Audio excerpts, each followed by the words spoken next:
চলুন আজ আমরা ডুব দিই বিংশ শতাব্দীর এমনই এক শীতল অমীমাংসিত সামুদ্রিক রহস্যে যার কথা শুনলে আজও গায়ে কাঁটা দেয়। গল্পের শুরুটা হয়েছিল ১৯৪৮ সালের ফেব্রুয়ারি মাসে। জায়গাটা হল মালাক্কা প্রণালী, মানে বিশ্বের অন্যতম ব্যস্ত একটা জলপথ। দিনটা ছিল বেশ শান্ত। আর ঠিক তখনই সেই নিস্তব্ধতা ভেঙে মোর্স কোডে ভেসে আসে একটা আতঙ্কিত অসম্পূর্ণ বার্তা, যা শেষ হয় মাত্র দুটো ভয় ধরানো শব্দ দিয়ে।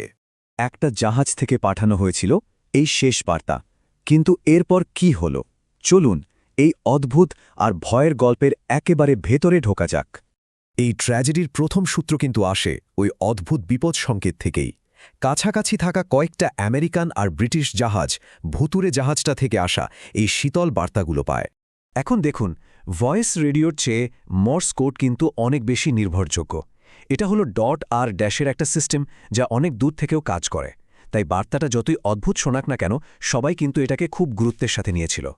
তো মর্স কোড থেকে যে বার্তাগুলো পাওয়া গেল সেগুলো ছিল এরকম: SOS SS আওরং মেডেন থেকে জাহাজের ডাক্তারকে ডাকা হচ্ছে, বলা হচ্ছে সম্ভবত সেকেন্ড অফিসার মারা গেছেন।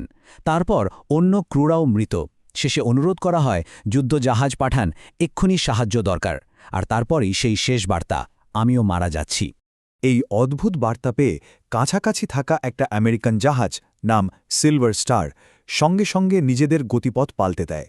ওরা আওরেন মেটানের দিকে এগোতে থাকে, কিন্তু কেউই জানত না সেখানে গিয়ে তারা কি দেখতে চলেছে।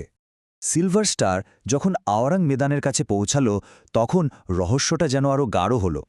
জাহাজটা দেখতে একদম ঠিকঠাক, কোনো ক্ষতি হয়নি, কিন্তু অদ্ভুতভাবে নিস্তব্ধ। চিমনি দিয়ে কোনো ধোঁয়া নেই, ডেকেও কোনো নড়াচড়া নেই। পুরো জাহাজটাই যেন প্রাণহীন।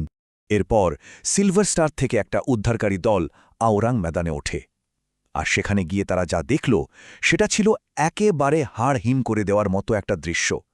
ডেকে পা রাখতেই কবরের মতো নিস্তব্ধতা, বাতাসে কেমন যেন একটা অস্বাভাবিক ঠান্ডা ভাব। আর তারপরেই তারা দেখল সেই ভয়ঙ্কর দৃশ্য। এভরিওয়্যার ছড়িয়ে ছিটিয়ে পড়ে আছে ক্রুদের মৃতদেহ। শুধু মানুষ নয়, জাহাজের কুকুরটাও মরে পড়েছিল। কিন্তু যেটা সবচেয়ে ভয়ঙ্কর তা হল মৃতদেহগুলোর অবস্থা। কারোর শরীরে কোনো আঘাতের চিহ্ন নেই, অথচ সবার মুখ আতঙ্কে জমে গেছে, চোখার মুখ খোলা, হাতগুলো এমনভাবে বাড়ানো যেন অদৃশ্য কোনো কিছু থেকে বাঁচার চেষ্টা করছিল। এমনকি রেডিও অপারেটরও তার পোস্টে মরে পড়েছিল, আঙুলগুলো মর্স্কিতে রাখা অবস্থায়। তো উদ্ধারকারী দল ঠিক করল যে এই ভুতুরে জাহাজটাকে বন্দরে নিয়ে যাবে, যাতে ঠিক মতো তদন্ত করা যায়। কিন্তু যেই না তারাই সিদ্ধান্ত নিল, তখনই ঘটল আরেকটা নাটকীয় ঘটনা। হঠাৎ করেই জাহাজের ৪ নম্বর কার্গো হোল্ড থেকে ধোঁয়া বেরোতে শুরু করল, আর দেখতে দেখতে সেই ধোঁয়া ভয়াবহ আগুনে পরিণত হল। উদ্ধারকারী দলের কাছে আর কোনো উপায় ছিল না। তারা তাড়াতাড়ি টাগলাইন কেটে নিজেদের জাহাজে ফিরে গেল। উদ্ধারকারী দল সরে আসার পর ১০ মিনিটও কাটেনি, হঠাৎ একটা প্রচণ্ড বিস্ফোরণে আওরাং মেডান টুকরো টুকরো হয়ে গেল। আর তারপর জাহাজটা তার সব রহস্য বুকে নিয়ে চিরদিনের জন্য সমুদ্রের গভীরে তুলিয়ে গেল। জাহাজ তো ডুবে গেল, কিন্তু রহস্যটা রয়ে গেল। কোনো প্রমাণ নেই, শুধু সিলভার স্টারের ক্রুয়ের মুখের কথা। স্বাভাবিকভাবেই অনেকেই সন্দেহ করতে শুরু করল, আওয়ারাং মেডান নামে কোনো জাহাজ কি আদৌ ছিল? ব্যাপারটা এখানেই আরও জটিল হয়ে যায়। দেখুন, লয়েডস শিপিং রেজিস্টার, মানে জাহাজের যে অফিসিয়াল রেকর্ড, সেখানে আওরাং মেডানের কোনো উল্লেখই নেই। কিন্তু অন্যদিকে দ্বিতীয় বিশ্বযুদ্ধের ঠিক পরেই অনেক জাহাজ কিন্তু ভুয়া নামে বা কোনো রকম রেজিস্ট্রেশন ছাড়াই চলত। চোরাচালান বা অবৈধ কাজের জন্য এটা খুবই সাধারণ ছিল। তাই অফিসিয়াল রেকর্ডে নাম না থাকলেও এমন একটা ভুতুরে জাহাজ থাকার সম্ভাবনা কিন্তু উড়িয়ে দেওয়া যায় না। ঘটনাটা ঘটেছিল ১৯৪৮ সালে, কিন্তু তারপর অনেকদিন এটা শুধু নাবিকদের মুখেই শোনা যেত, একটা গল্পের মতো। এরপর ১৯৫৪ সালে একটা ডাচ খবরের কাগজে এই নিয়ে লেখালেখি হয়। এমনকি ১৯৫৮ সালে সিআইএর কাছে এই ঘটনা নিয়ে একটা চিঠিও যায়। অবশেষে ২০০৩ সালে সিআইএ সেই চিঠিটা প্রকাশ করলে এই রহস্যটা আবার নতুন করে সবার সামনে চলে আসে। তো জাহাজটা যদি সত্যিই থেকে থাকে, তাহলে ক্রুদের সাথে কি হয়েছিল? এই অনবিশ্বিত ঘটনার পেছনে কি কারণ থাকতে পারে? চলুন এবার সবচেয়ে প্রচলিত থিওরিগুলো একবার দেখে নেওয়া যাক। মূলত ৩টে থিওরি সবচেয়ে বেশি শোনা যায়। প্রথমটা হলো বিষাক্ত রাসায়নিকের লিক। হতে পারে জাহাজে পটাশিয়াম সায়ানাইড বা নাইট্রোগ্লিসারিনের মতো মারাত্মক জিনিস চোরাচালান করা হচ্ছিল।